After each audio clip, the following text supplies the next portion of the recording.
नमस्कार. माझे नाव डॉक्टर निलिमा आत्माराम लोखंडे. मी प्राथमिक आरोग्य केंद्र खेडगाव येथे वैद्यकीय अधिकारी म्हणून कार्यरत आहे.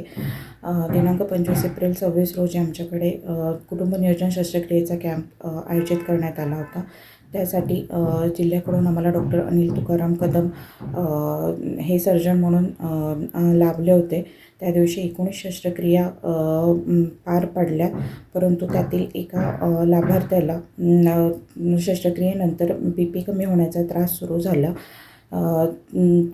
प्राथमिक आरोग्य केंद्र स्तरावर प्रायमरी मॅनेजमेंट देऊन आम्ही तिला तातडीने ICUची गरज असल्यामुळे जवळच्या खाजगी दवाखान्यातील ICUमध्ये हलवले, परंतु तिथे तिची प्रकृती जास्त खालावल्यामुळे तिला व्हेंटिलेटरवर घ्यावं लागले.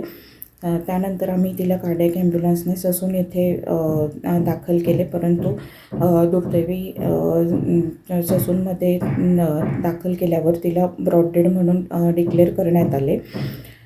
तर आम्ही आमच्या परीने सर्वतोपरी प्रयत्न केलेले आहेत लाभार्थ्याला वाचवण्यासाठी, परंतु त्याला यश आलेले नाही. ह्या सर्व प्रकरणाची शासन स्तरावर चौकशी सुरू असून त्याचा निर्णय लवकरच येईल. धन्यवाद.